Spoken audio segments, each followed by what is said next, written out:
Veja os destaques de hoje do Jornal da Guanaré. SAMU Caxias recebe a visita do coordenador do SAMU Maranhão. Você vai ver ainda aumento do número de realização de testes rápidos em Caxias. E ainda, o município já aplicou mais de 14 mil doses da vacina contra a Covid-19. Hoje é quarta-feira, 24 de março. O Jornal da Guanaré está no ar.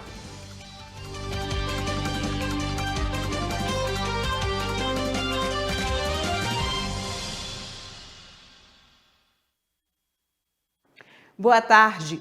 Na noite de ontem, um homem conhecido como Baixinha foi morto a facada em Caxias. A polícia segue com as investigações do caso. As duas ocorrências foram registradas aqui na Rua da Barrinha, no bairro Cangalheiro. De acordo com o auxiliar técnico da Polícia Civil, Kilson Araújo, um crime não teria relação com o outro. Um corpo foi encontrado com perfuração de faca, de arma branca, às margens do rio Itapecuru. A pessoa teria corrido até a margem do rio, esfaqueada, onde acabou morrendo. Esse homem, ele ainda não foi identificado. A polícia está tentando localizar uma tia dele para o reconhecimento do corpo, que está na Câmara Fria, em Timon, no IML, aguardando que alguém da família apareça para reclamar o corpo. Eu desloquei lá para o local e lá chegando deparei já no fundo da casa, quase já a vítima quase teve acesso às águas do rio, um corpo do sexo masculino, trajando uma camisa tipo azulada, com calção, a bermuda, inclusive amarrada com um saco plástico. E lá no momento foi identificado como conhecido por alcunha de Baixinho, certo? A outra ocorrência foi um homem que teve uma lesão grave por arma de fogo. Ele foi levado para o hospital. A polícia ainda não teve acesso a este homem, porque ele foi levado para a sala de cirurgia, mas a polícia continua investigando os dois casos para saber a motivação do homicídio e também da lesão grave. As duas ocorrências, repito, de acordo com o auxiliar técnico da Polícia Civil, não teria relação com o outro. E aí a gente aguarda outras informações, o desenrolar da investigação. Com imagens de Antonioni Júnior, Cláudia Brasil, para a TV Guanaré. E depois de 6 reajustes somente este ano no preço dos combustíveis, foi anunciada a primeira redução no valor da gasolina. Quem traz mais informações é o Jardel Almeida. Essa redução, após 6 altas consecutivas, apenas nos 3 primeiros meses de 2021, não agradou os consumidores. Tanto que algumas pessoas preferiram não gravar entrevista, por estarem indignadas com o aumento abusivo no preço. A Petrobras atualmente está repassando para as distribuidoras a gasolina com o valor de R$ 2,69, corte de 14 centavos por litro, o que representa uma redução de 4,95%. Em contrapartida, não houve variação no preço do diesel, que já sofreu 5 reajustes só esse ano, e soma alta de 41,5%. Para aliviar um pouco o bolso do consumidor, uma empresa de cartões de convênios e benefícios firmou parceria com esse posto de combustíveis e ofereceram aos clientes a gasolina comum com preço reduzido. O nosso principal objetivo é a gente trazer benefícios para os portadores dos cartões. Eles vão estar sendo beneficiados com produtos mais baratos. Esse valor que é o desconto, ele está sendo bancado para os nossos clientes. A promoção durou apenas um dia, um projeto piloto que tem tudo para dar certo.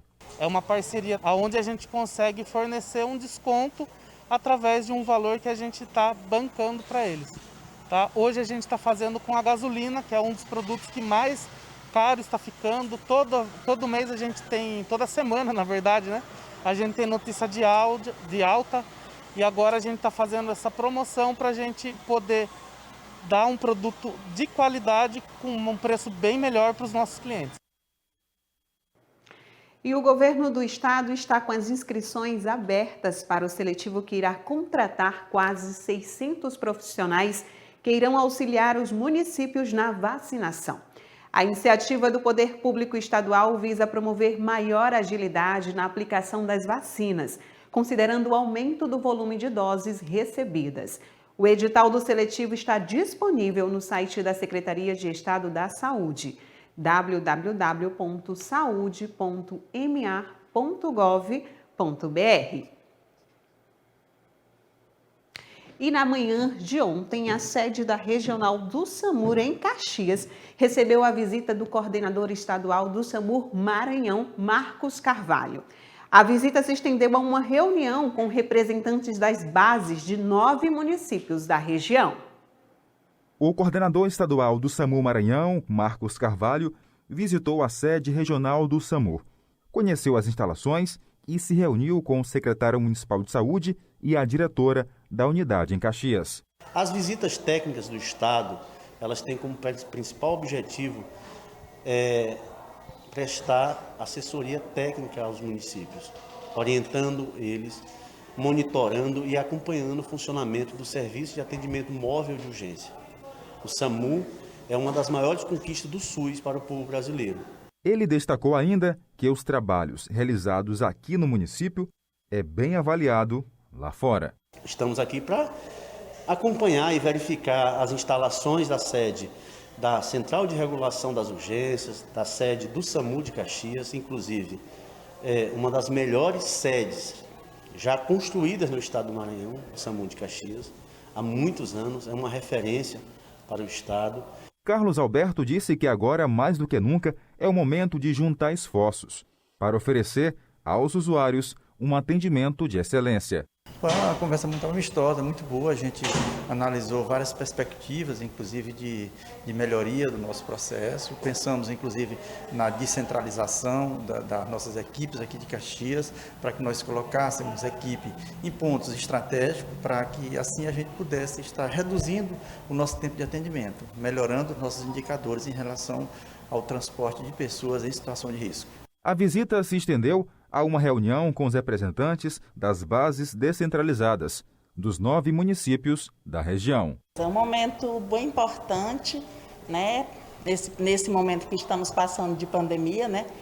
Hoje estamos aqui com a nossa visita, a visita do nosso coordenador estadual, que coordena o SAMU do estado do Maranhão, e as bases descentralizadas do SAMU Caxias.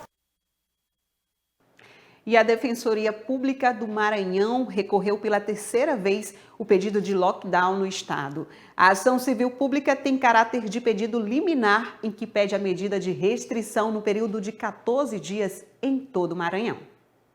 Voltamos a falar aqui do centro de Caxias, agora para destacar o 3º pedido feito pela Defensoria Pública do Estado do Maranhão para que o governo do estado faça um lockdown e assim possa estancar a disseminação da Covid-19.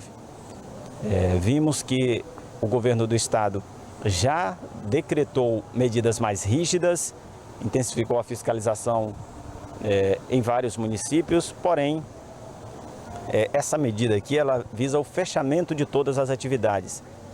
E o governo do estado também antecipou o feriado de 28 de julho para agora 26 de março. E isso para fazer com que haja um grande feriado, um feriadão, começando a partir da sexta-feira, indo até domingo, para que as pessoas possam ficar o máximo possível em casa e assim impedir que a disseminação da doença aconteça. Só que a Defensoria Pública do Estado do Maranhão, ela ingressou mais uma vez junto ao Tribunal de Justiça do Estado, que está analisando por meio da 5ª Câmara Cível do Tribunal de Justiça. Lembrando que o último pedido foi negado, o que fez com que o governo do estado pudesse editar decretos restringindo as atividades em vez de fazer o fechamento. As medidas, inclusive, foram mais rígidas para os municípios da Grande Ilha, Só que naquela ocasião o governo do estado preferiu não fechar todas as atividades. Agora caberá mais uma vez o Tribunal de Justiça do Estado do Maranhão dar o veredito para saber se o estado vai entrar ou não em lockdown por 14 dias.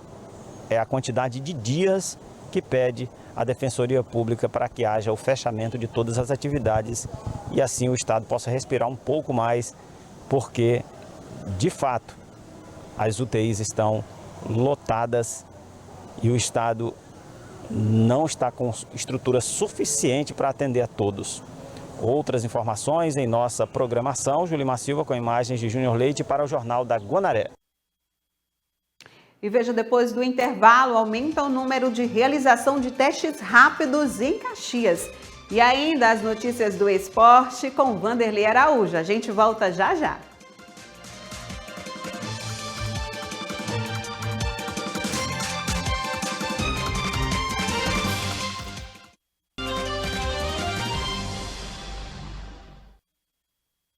Já estamos de volta, 12 horas e 16 minutos. E olha só, com o aumento de casos da Covid-19 em Caxias, aumentou também a demanda na realização de testes rápidos no município. Para vocês terem uma ideia, antes eram realizados 30 testes por turno. Agora a equipe está realizando 150 testes em média, também por turno. O centro de testagem passou a receber uma quantidade de pessoas muito maior vindas das unidades básicas de saúde. Eu senti um distúrbio intestinal, em seguida dor de cabeça, um mal-estar. E eu achei por bem procurar o UBS. E lá a enfermeira me conversou comigo e me orientou que eu fizesse o teste, que seria o mais viável fazer os testes para tirar minhas dúvidas. Pela primeira vez desde o início da pandemia, o comitê estuda a possibilidade de abrir mais um centro de testagem para dar conta da demanda. Nos últimos 15 dias, o número de pessoas testadas triplicou. Hoje, atualmente, nós estamos fazendo, em média, 150 testes por turno. Então, 300 pessoas estão sendo testadas diariamente na cidade. A integrante do Comitê de Prevenção e Enfrentamento à Covid-19 lembra que a população precisa ter a real dimensão do que está acontecendo. Ela afirma que os profissionais de saúde já estão sentindo os efeitos de tanta sobrecarga de trabalho. Muitos estão adoecendo. Por isso, é urgente que todos colaborem. Hoje a gente já não tem mais como pedir, como falar sobre Covid. A gente vem implorar, enquanto serviço de saúde, que as pessoas permaneçam em casa, porque nós estamos vivendo uma situação crítica e a gente precisa realmente contar com a população que fique em casa e que entenda que o Covid mata e mata muito. Vale ressaltar que, ao qualquer sinal dos primeiros sintomas, você deve procurar o UBS do seu bairro. Agora a gente vai trazer para vocês o boletim epidemiológico de hoje, em Caxias, Maranhão. Confirmados já somam 7.788 casos da Covid-19. Testes rápidos, nós acabamos de ver a reportagem desse aumento de testes rápidos, já somam mais de 39 mil testes rápidos em Caxias. Internações hospitalares, 91 pessoas. Recuperados, 7.272 e óbitos, 170. A gente vai trazer para vocês também um balanço das vacinas recebidas e já aplicadas no município. Recebidas, mais de 18 mil. Ao todo, são 18.562 vacinas que o município já recebeu e aplicadas 14.650 doses aplicadas. Lembrando que em todo o estado foram 1.011 casos novos detectados em 24 horas e também em relação a óbitos, nós já tivemos 36 mortes em 24 horas pela Covid-19 no município. E falando da vacina, a vacinação contra a Covid em Caxias continua e o município chegou à marca aí dos 14 mil, como nós acabamos de ver no boletim. Julimar Silva traz mais informações. Nós falamos aqui do ginásio de esportes, governador João Castelo, a Prefeitura de Caxias, inclusive recebeu, por meio da Secretaria Municipal de Saúde e Vigilância Epidemiológica, mais doses das vacinas, ou seja, o quantitativo chegou para poder abastecer ainda mais e poder aplicar ainda mais junto à população. Lembrando que das 18.562 doses que já chegou ao município de Caxias, até esta segunda-feira já haviam sido aplicadas 14.167 doses das vacinas Coronavac e também da vacina da Oxford AstraZeneca. Essas duas vacinas são as que estão sendo administradas junto à população de Caxias. Lembrando que a Coronavac, a segunda dose acontece pouco mais de 20 dias após a primeira dose. Já a AstraZeneca, a aplicação da segunda dose acontece 3 meses depois.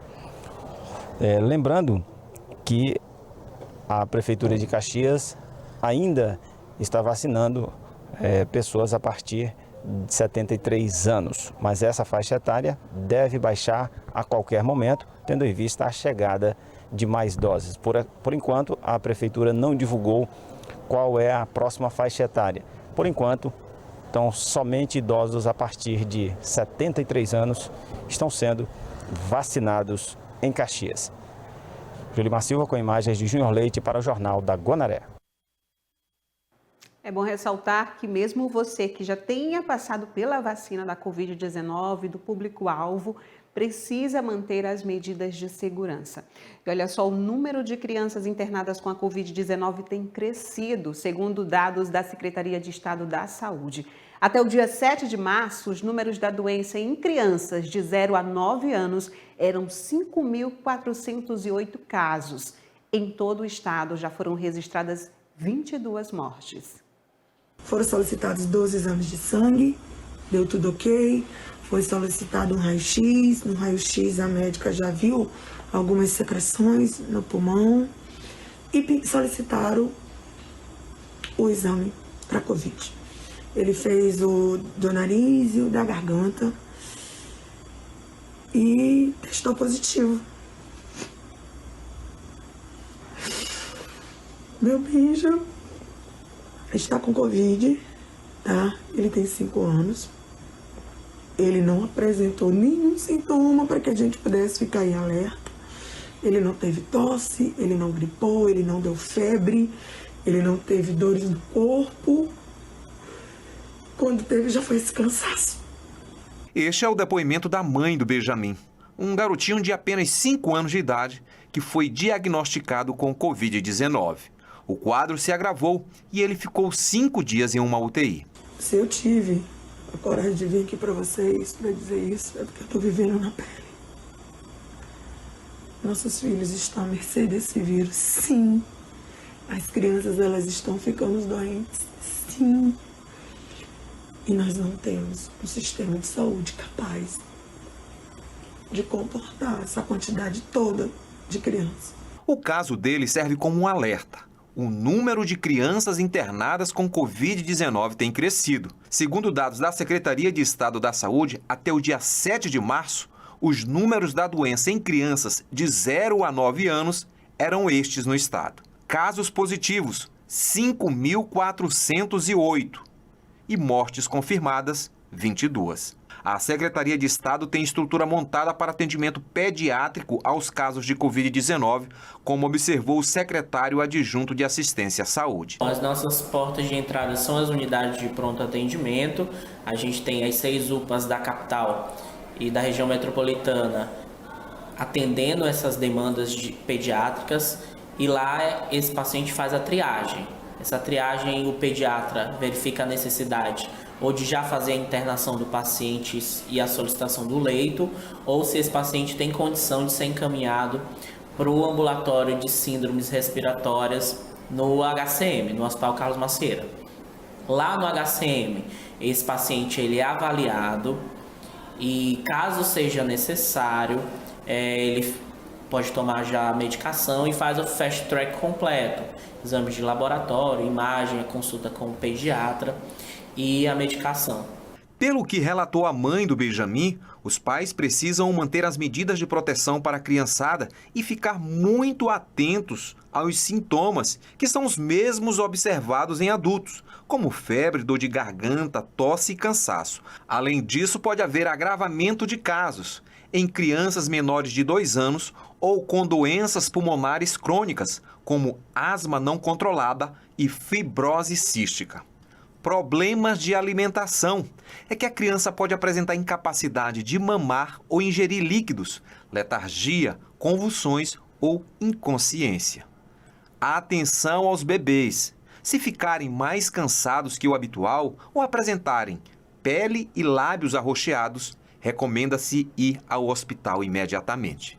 É importante também que a criança esteja com o calendário vacinal em dia. Além disso, medidas de higiene devem ser seguidas pelas crianças. E lembre-se de que crianças menores de 2 anos não devem usar máscaras. O Benjamin já está curado, venceu a Covid-19 e agora pode celebrar o bem mais precioso que temos, a vida.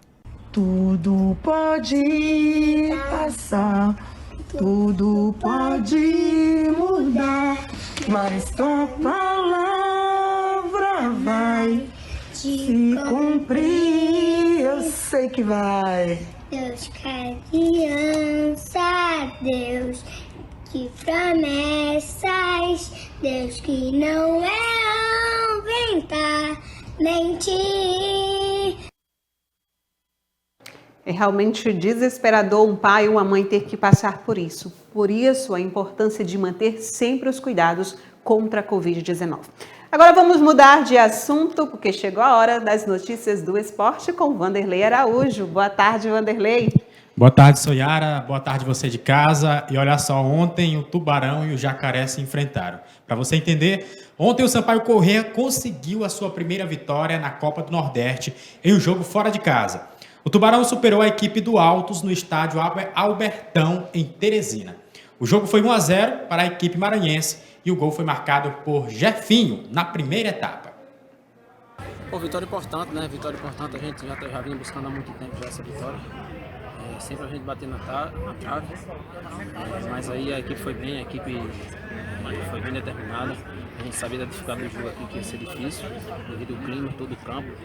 Mas a equipe tá de parabéns, rapaziada toda aí. Agora focado, a gente tem um jogo muito importante pro Salgueiro. Feliz pelo gol também, né? E pelo troféu. Só agradecer a Deus.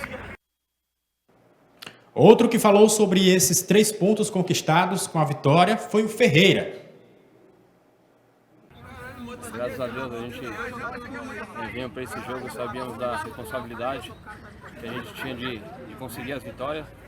A gente vem jogando bem, vem atuando bem, mas infelizmente a gente não conseguia os resultados, que era os 3 pontos. Mas hoje, graças a Deus, nessa guerra que foi aqui hoje, o elenco está de parabéns. Em nenhum momento a gente abaixou a cabeça, guerreamos do começo ao fim, um jogo muito difícil. Mas o mais importante é que todo mundo lutou, deixamos a vida aqui dentro de campo e conseguimos 3 pontos.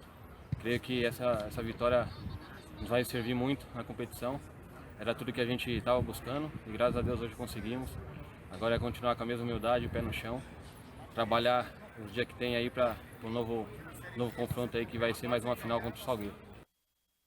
E aí, após esses jogos da 5ª rodada da Copa do Nordeste, a gente tem aí os resultados e como ficou a tabela depois dessas partidas. Aí o Bahia é o líder no grupo A, o CRB é o segundo, o Bahia é o líder com 7 pontos, o CRB também com 7 pontos, o Ceará é o terceiro colocado com 6 pontos, o Confiança também com 6, é o 4º colocado, o Sampaio Corrêa com a vitória de ontem chegou a 6 pontos, é o 5º colocado, o 13 é o 6º colocado no grupo A com 5 pontos, o 4 de julho é o 7º também com 5 e com 3 pontos na lanterna do grupo A, o Santa Cruz. Já no grupo B, o CSA com 9 pontos, é a maior pontuação entre os 2 grupos, está em primeiro colocado. O ABC é o 2º colocado com 8 pontos e o Fortaleza também com 8 pontos é o 3º colocado. O Vitória com 7 é o 4º, em 5º, o Altos, do Piauí, a equipe que o Sampaio Corrêa enfrentou ontem, também com 7 pontos, é o 5º colocado. E o Salgueiro, é o sexto colocado com 4 pontos. O Botafogo da Paraíba é o sétimo com 3 pontos. Aí o Sport, equipe bastante tradicional, mas está aí na lanterna do campeonato da Copa do Nordeste com apenas 2 pontos. E por conta da Copa do Brasil, a gente teve algumas modificações na tabela do Campeonato Maranhense. Agora que as equipes do Maranhão já deram adeus à competição nacional, mesmo assim, temos aí novas alterações em jogos que foram remanejados. E essas mudanças anunciadas também vão acontecer na Copa do Nordeste. Então, essas duas competições vão ter aí jogos adiados, colocados em outro horário ou em outra data. E quem traz esses jogos aí é o Edmilson Coutinho. A Federação Maranhense de Futebol fez mudanças na tabela do Campeonato Maranhense e, para isso, ele elaborou o informativo de modificação de tabela. Vamos lá os jogos que vai ser remanejado. Por exemplo, o jogo do Mote Sampaio, marcado para o dia 31, ele vai permanecer nessa data. Só que das 18h30 passou para as 15h30 lá no Castelão, no dia 31. Já no jogo Juventude e Bacabal, marcado para o dia 4 de abril, mudou para o dia 6, lá no estádio Pirão, na cidade de São Mateus. O horário é aquele de sempre, 15h30. No jogo do Moto Clube com São José, marcado para o dia 27, ele vai ser realizado agora no dia 29, lá no estádio Nozinho Santos, às 15h30. E, por fim, o jogo entre Iap e Bacabal, marcado para o dia 29, vai ser realizado no dia 31, é uma quarta-feira, no estádio Nozinho Santos. Já pela Copa do Nordeste, nós tivemos modificação em 4 jogos. O jogo Santa Cruz Sport, marcado para o dia 27, passou para o dia 31, lá no Arruda, em Recife, às 16 horas.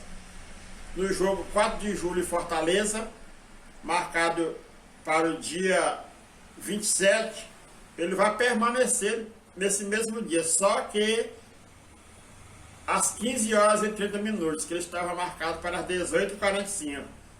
O jogo Sampaio Correia e Salgueiro, no Castelão, marcado para o dia 27, mudou para o dia 29, a segunda-feira, às 19h30.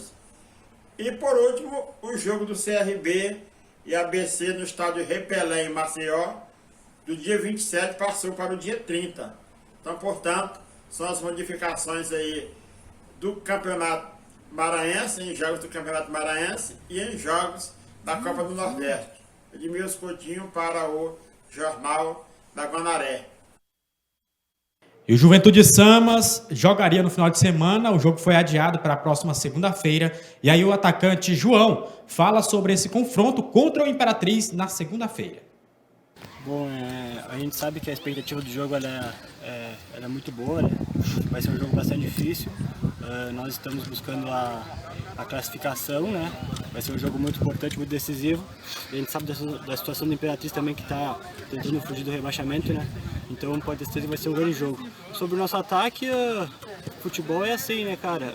Independente de fazer gol ou não, a equipe vem trabalhando bem, todos os dias buscando o seu melhor, né?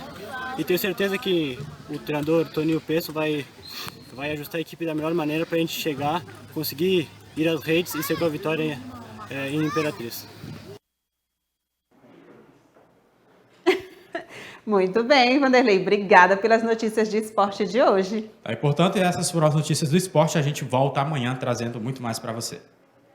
E veja depois do intervalo, campanha de combate à tuberculose é iniciada em Caxias. E ainda, um relato histórico sobre o surgimento do uso da máscara. Nós voltamos já já.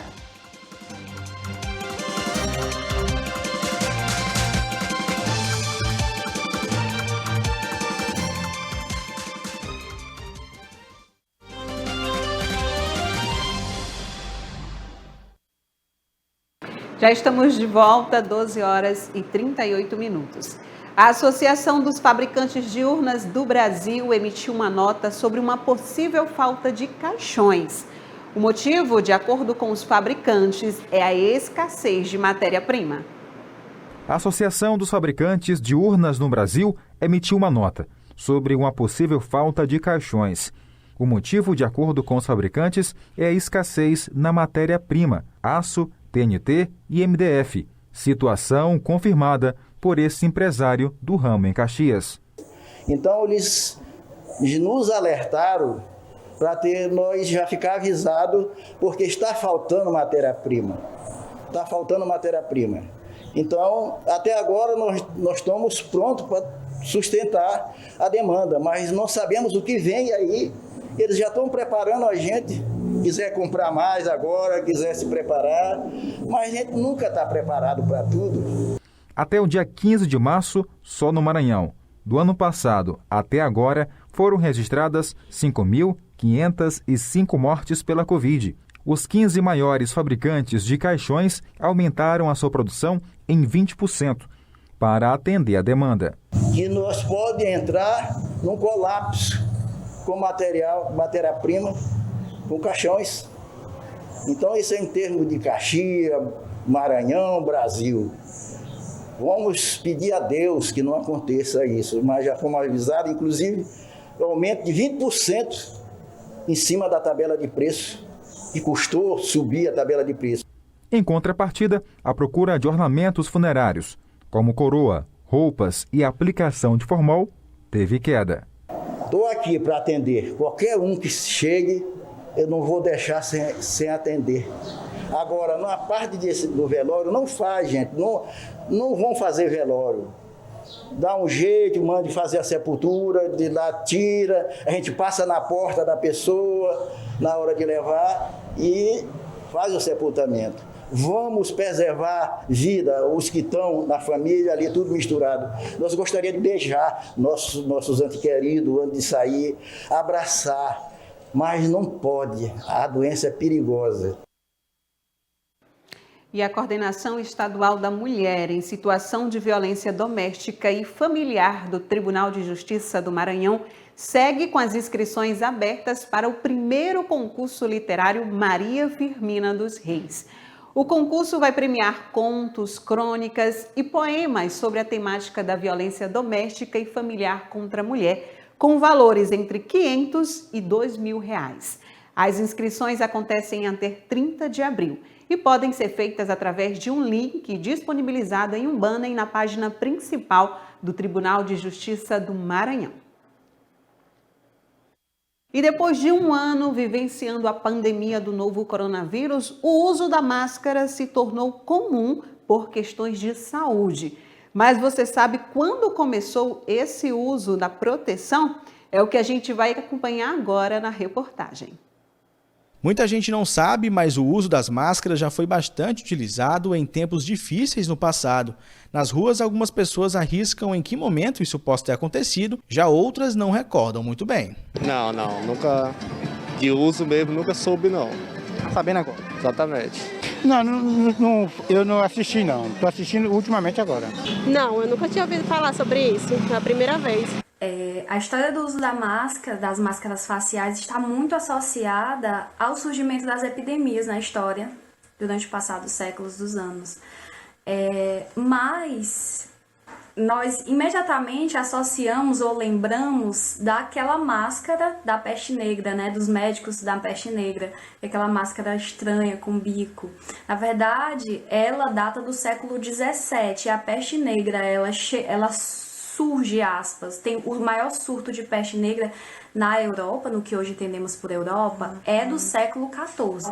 Mas alguns achados arqueológicos nos levam a pensar o uso de máscaras faciais ainda no século VI a.C., numas escrituras que foram encontradas nas tumbas dos persas. O uso das máscaras faciais ele vai ganhar força, de fato, com a teoria miasmática, digamos, ali do século XVI e XVII, que é o quê? Que teoria era essa? De que o ar era o culpado, digamos assim, por transmitir essas doenças.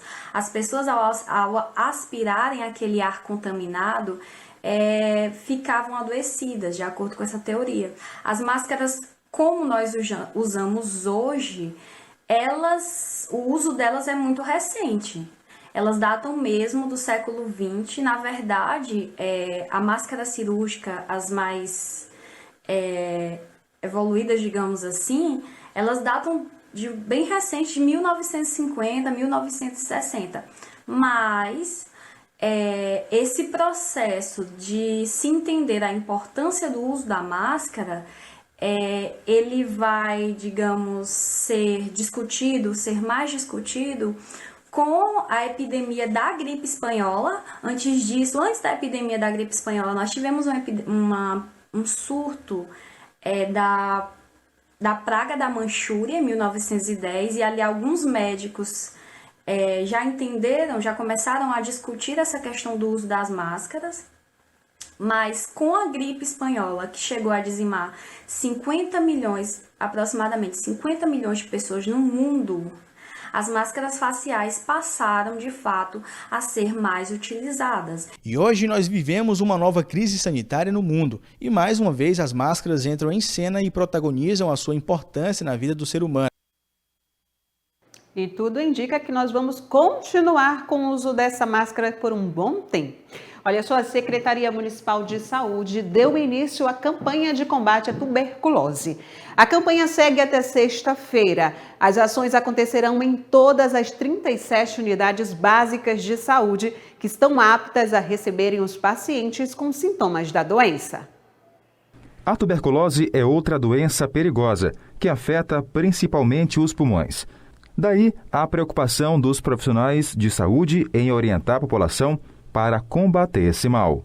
Então é importante que as pessoas que têm alguns sintomas respiratórios que possam ser suspeitos de tuberculose busquem as UBS para poder ser solicitados os exames. Só em 2020, 64 casos de tuberculose foram notificados em Caxias. Quando uma pessoa dá positivo para a tuberculose, quando o exame dela dá positivo, a gente vai precisar os contatos domiciliares. As pessoas que convivem com ela no domicílio, são essas pessoas que a gente vai pesquisar.